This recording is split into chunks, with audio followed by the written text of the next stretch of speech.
you know, use the fire spirits before anyone tries anything. And the cast, you know, the cast animation for the seal spell is usually too long, but he just forgot to do it. 1-7 and FY instantly punished him, and really hardly. Yeah. And I mean, Dota is a crazy game, and the nerves are definitely playing a lot here. These teams are playing for high stakes, and we saw mistakes from both teams. We even saw How jumping to 3 enemies there alone because he double tapped his Haunt, which the casters also were like, yeah, that can't be intentional.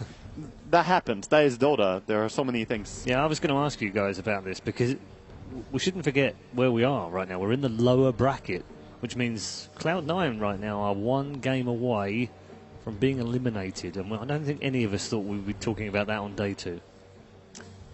I think Cloud9 for a lot of people were one of the teams that would make it at least top 6, top 5, top 4 even. Yeah. So that they're here is definitely a surprise. I mean, they had some really good games. The downside is all their games have run really long.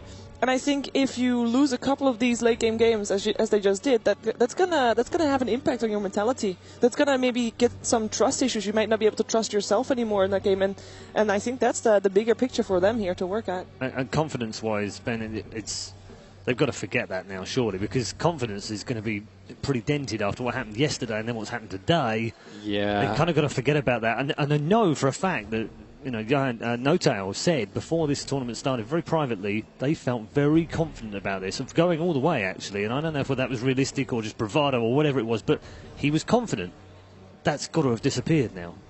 I mean, losing 3 times in a row, I think, with the Wisp Gyro. I think it's 3 times in a row, at least with Wisp. But, I mean, that's what has gotten them so far. Like, Bone7 with his, like, different drafts that are, like, Eternal Envies, like, unorthodox builds and approaches. I think that's really what makes Cloud9 unique. And you know, if they play just like every other team, they may not have the execution to be as good as other teams. And, you know, I really like their style. I really like their picks. I really like the way they approach the game. It's just their late game decision making. I think that's a little bit suspect. Their drafting, I think, is purely great. And let's turn it around on its head a little bit more and be a bit more positive for them. They could still win this game. That's one of their strengths, isn't it? The fact that they can actually come back from this 1-0 down because they've got those things in their arsenal. They can, but they might have to mix it up. Even though we like to say stick to their guns and so on, they are drafting a lot of Wisp and Bane, and it seems some of the teams might have them figured out, because the PL pick, the Spectre pick, these Illusion heroes are really tough to deal with when your supports really bring nothing against them. But do they make that change now? So late? I mean, that's very tough to say. After that first game, this might be your last chance to make that change. Exactly. You played 3 games with Wisp, you lost 3 games.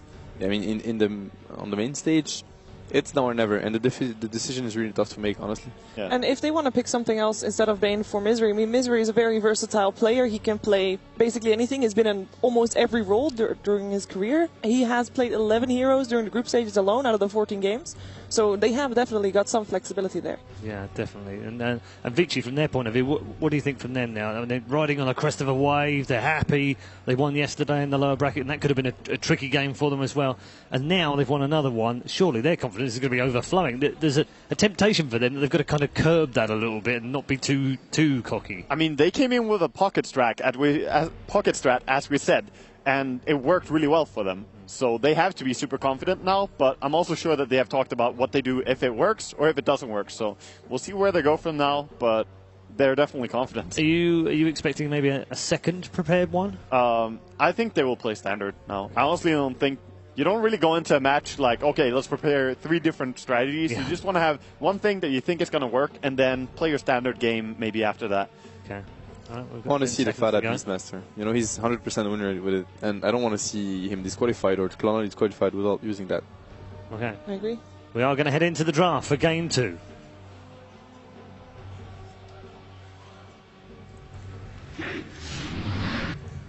Cloud9 versus Vici Gaming.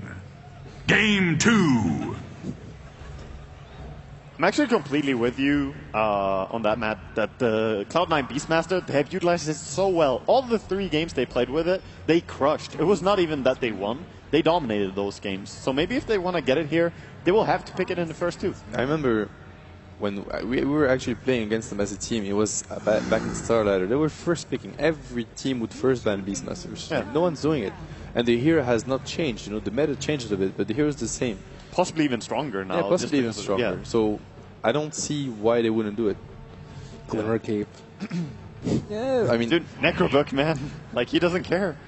I just hope they just go for what they're good at. But I mean, it's a tough decision to make because now or never. You might also leave with the regret that you stick to something that was not working.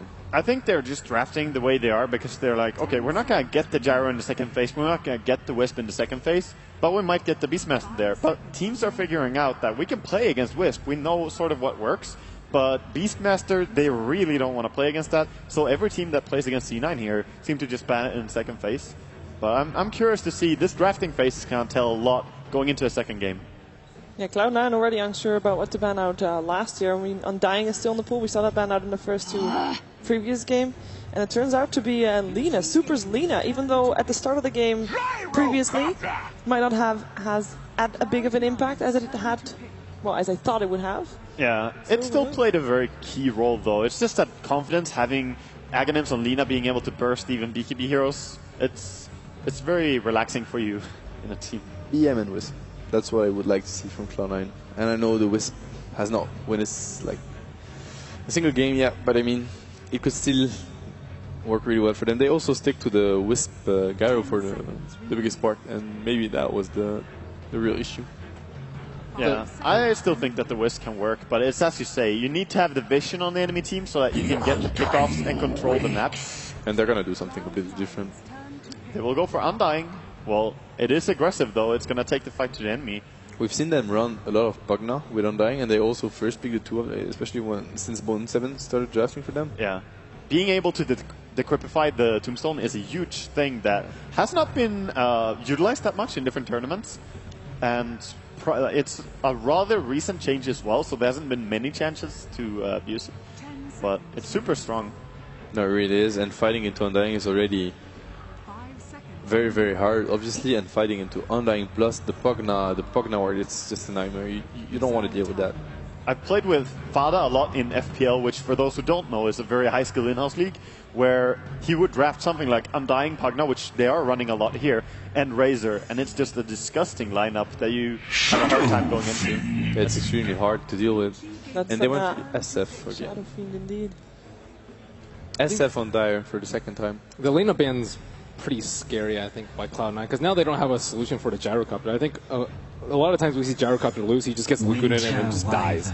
And without that, and with Queen of Pain being kind of ignored in this first phase, they don't really have a good solution to Gyro.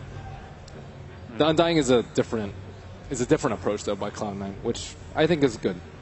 Yeah. Wisp has not been working out so well. No, not so well. In the second phase, do you reckon they will ban the Rubik now, C9? They pretty much have to. I hope they do. And on the other side, I hope they don't, because I really love seeing FY on that, but at the same time, it was so scary. You do not want to face that again, I think. What scares me a bit about Cloud9, you watch them draft, and it's pretty much the 5 of them that are giving ideas and talking. He can be really good, but he can do a lot of damages sometimes to a team, because then you can't really think. The lineup you drafted is not really thought through. You don't really have a plan B. You're just discussing heroes, bans. Too many people contributing to the draft can be very detrimental, because you steer away from your original plan, and it's better to have one idea then.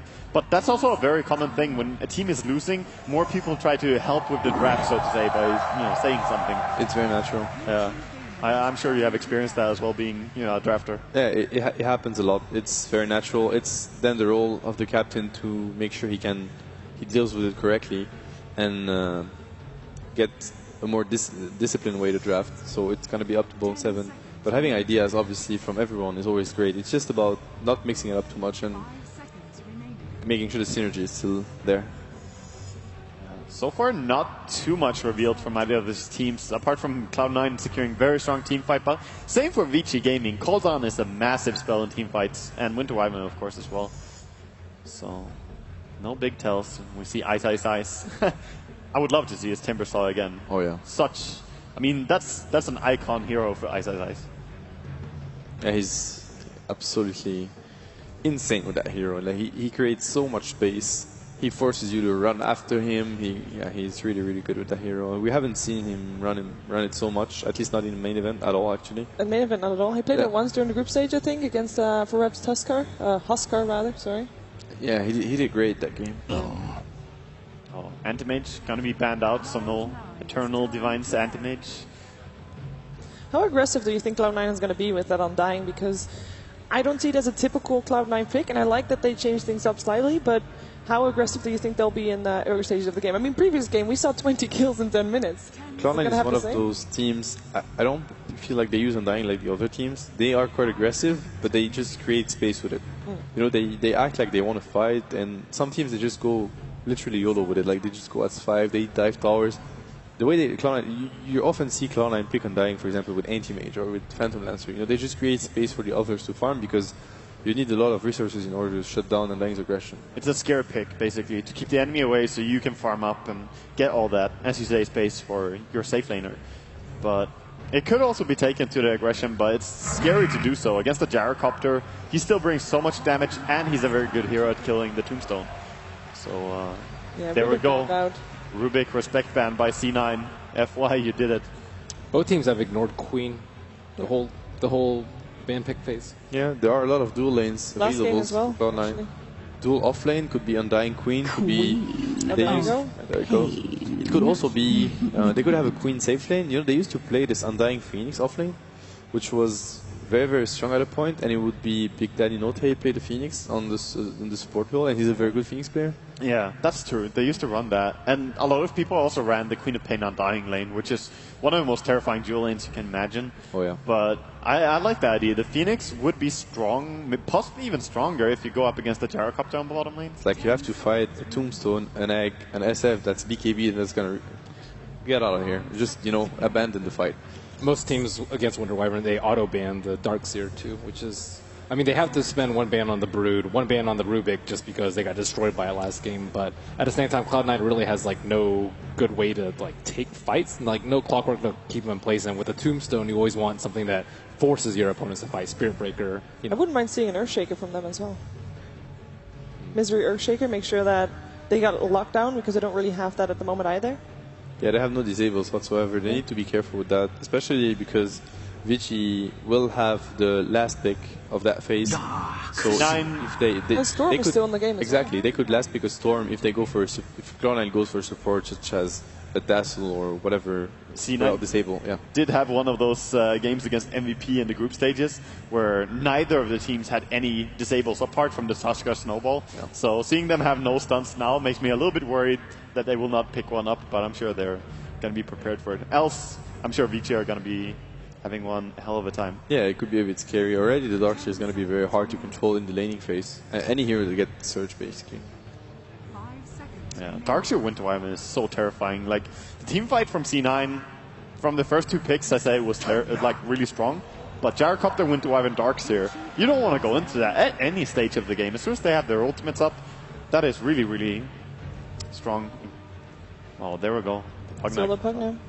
And I want to give a shout out to Fluff and Stuff, an American player that's not attending TI this year, and that actually was tweeting that Cloud9 will go to the Pugna in the last game. I wasn't sure about it, but it looks like it's a nice prediction there. It's a hero they've been running quite successfully. Misery can play it on support, position 4. They can play it on Fada, but it hasn't been the best hero for Fada mid. And they also play it on Bone 7 in the offlane. So right now it's really hard to predict Cloud9's lane. Fairly not unusual pick, but low pick so far at TI5. Only the 8th